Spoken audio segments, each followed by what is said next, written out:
Hello les guys, ça fait très longtemps que je n'ai pas fait de vidéo sur YouTube, mais je suis très présente sur Insta, parce que j'adore le format de la vidéo. Mais aujourd'hui on est là pourquoi? On est là pourquoi? Vous parlez de Franck Tillier. Pour ça je vous ai même sorti le t-shirt. Vous vous rendez compte à quel point je suis une femme incroyable? Le t-shirt je l'ai eu quand j'étais à sa rencontre pour la... Attendez, je vous montre ça. Pour la sortie de ce livre qui s'appelle À retardement, qui était donc la nouveauté de cette année 2025 de Franck Tillier, que je n'ai pas encore lu, mais que je devrais lire dans pas longtemps, surtout qu'on est dans une vibe automne, Halloween, horreur, et que les livres dont je vais vous parler aujourd'hui sont pleinement dans ce thème. Donc accrochez-vous bien, accrochez votre cœur parce que je pense que votre cœur va lâcher. Alors je ne sais pas si j'ai déjà fait une vidéo sur Franck Tillier. Je ne sais pas. Mais ce que je sais, c'est que j'ai lu la trilogie Caleb Traskman et qu'aujourd'hui on est là pour en parler, ok?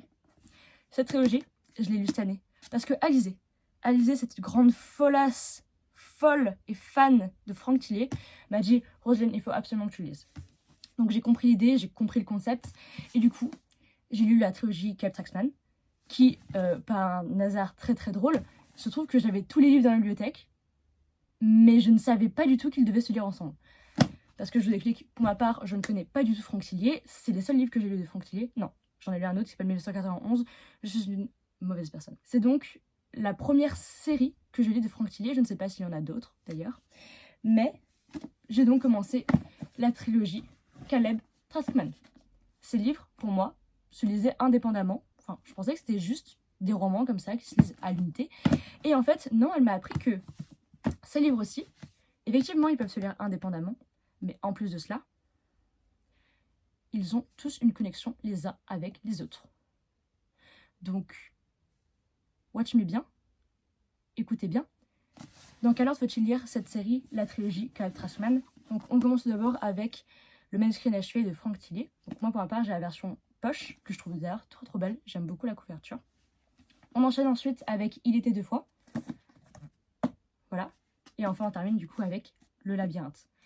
J'ai lu et terminé Le Labyrinthe la semaine dernière, donc c'est pour ça que je fais cette vidéo maintenant, parce que les autres, je les avais lus en début d'année, donc celui-ci en mars, avril, et celui-ci en mai. Et du coup, 18 mois plus tard, 1000 ans après, je lis Le Labyrinthe, et aujourd'hui on est là pour en parler.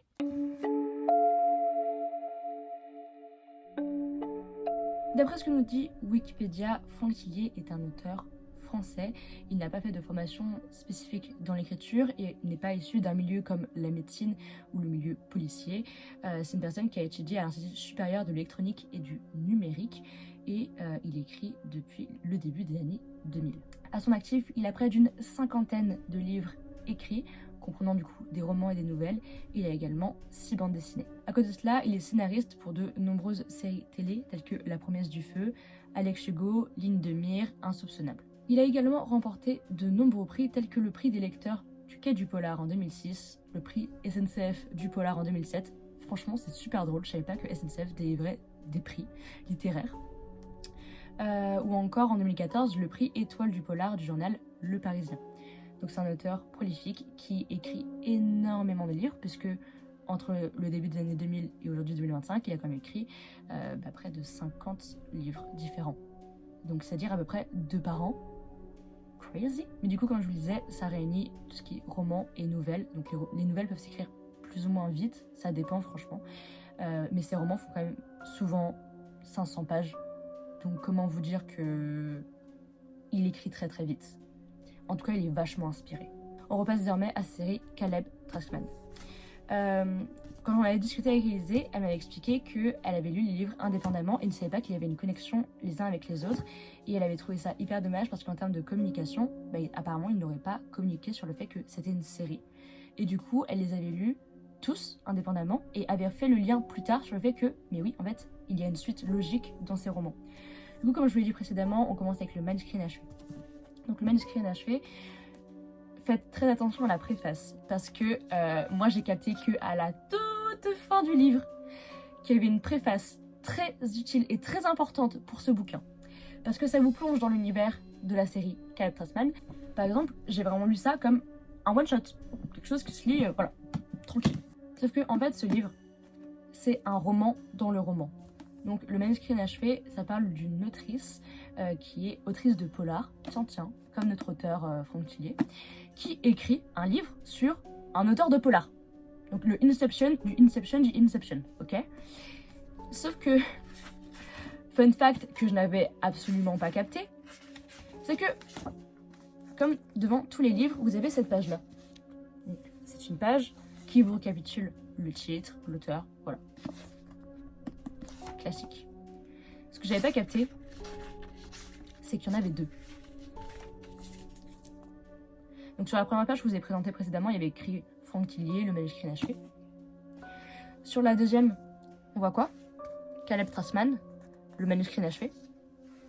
Et en fait, le livre qu'on est en train de lire, c'est pas Franck Tillier qui écrit sur une autrice, qui écrit lui elle-même sur un auteur de polar.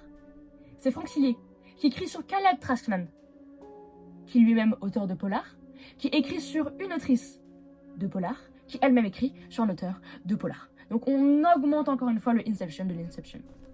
Et c'est un point hyper important parce que j'avais pas compris que le livre qu'on lisait était écrit par Caleb Strassman.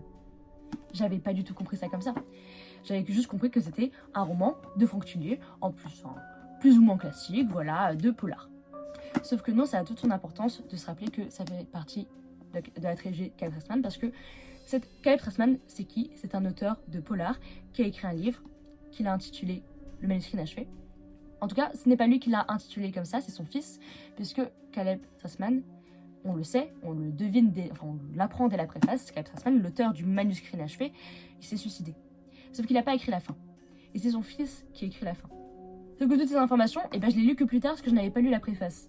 Et du coup, quand on passe à la toute fin au passage ici, là, il ne reste pas beaucoup de pages, et qui est écrit « À partir de maintenant, le manuscrit est écrit par le fils de Caleb Strassman », je me dis « Wait a minute.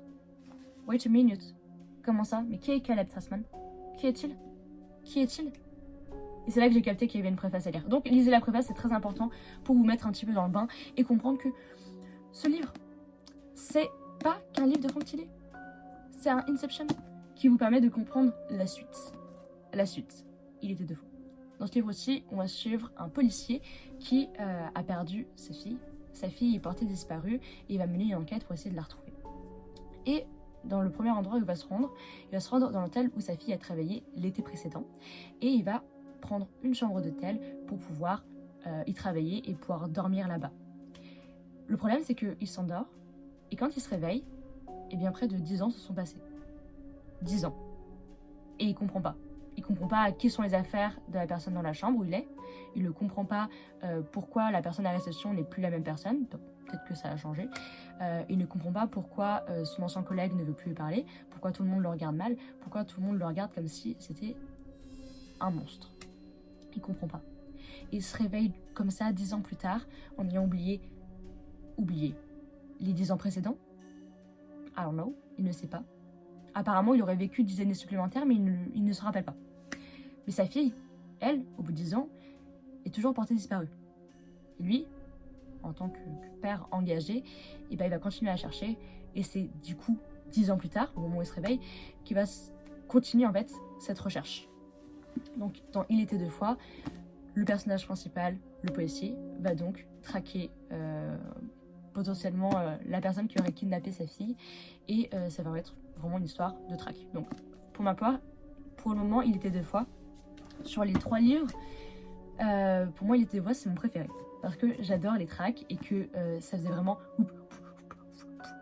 Mon cœur battait à 1000 à l'heure. Et il y a encore une fois ce côté très addictif dans l'écriture de Franck Tillier où chaque chapitre est un page turner. Chaque chapitre est un page turner, parce que tu te sens obligé de continuer le livre, tu te sens obligé d'avancer, de dire allez, un petit chapitre et tout.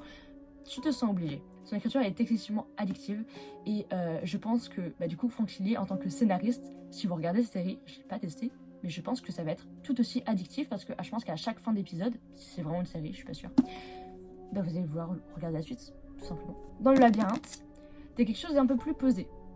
Au début du livre, on va suivre une policière qui arrive du coup dans une sorte d'hôpital parce que la femme qui a été retrouvée dans les bois est à l'hôpital et elle ne se rappelle plus de rien.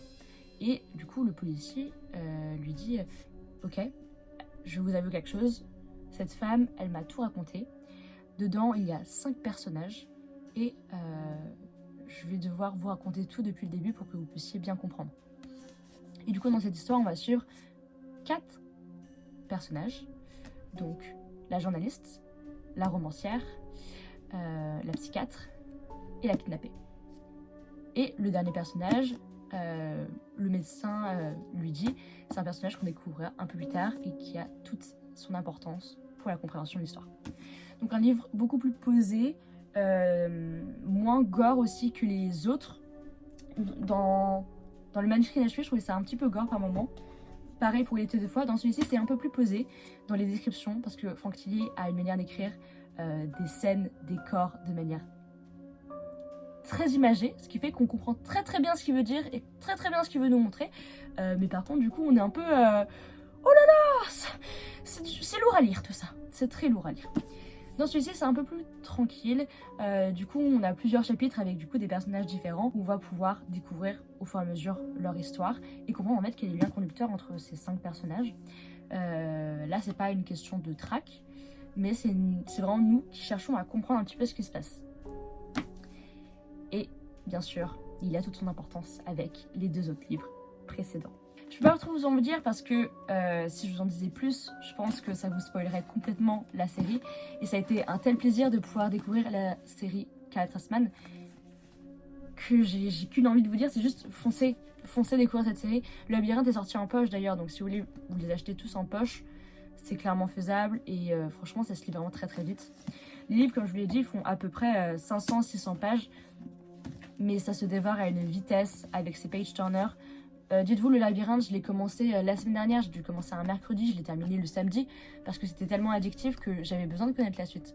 Parce que du coup, quand vous avez lu les livres dans le bon ordre, vous êtes obligé, c'est encore plus un page turner, parce que déjà que les chapitres sont hyper addictifs, mais en plus de ça, vous êtes là en mode oh, attends, mais j'ai un lien avec le livre précédent. Je sais.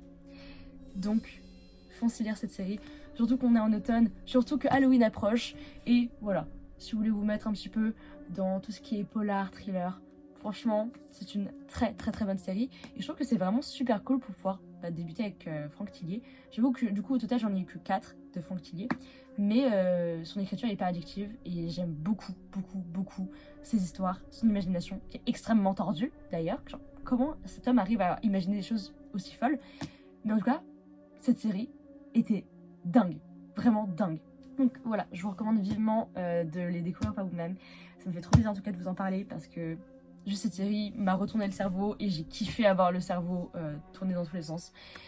Et j'espère que vous vivrez également cette sensation et qu'on pourra en discuter parce que vraiment, j'en discute du coup avec Alizée parce qu'elle est fan de Franck Tillier et elle mais oui, il est incroyable cet homme. Et du coup, je vous invite vraiment à découvrir par vous-même cette série. Bref, voilà, c'était du coup la trilogie Caleb Strassman. J'espère que je vous aurai donné envie de découvrir cette série et on se retrouve du coup pour une prochaine vidéo. A plus.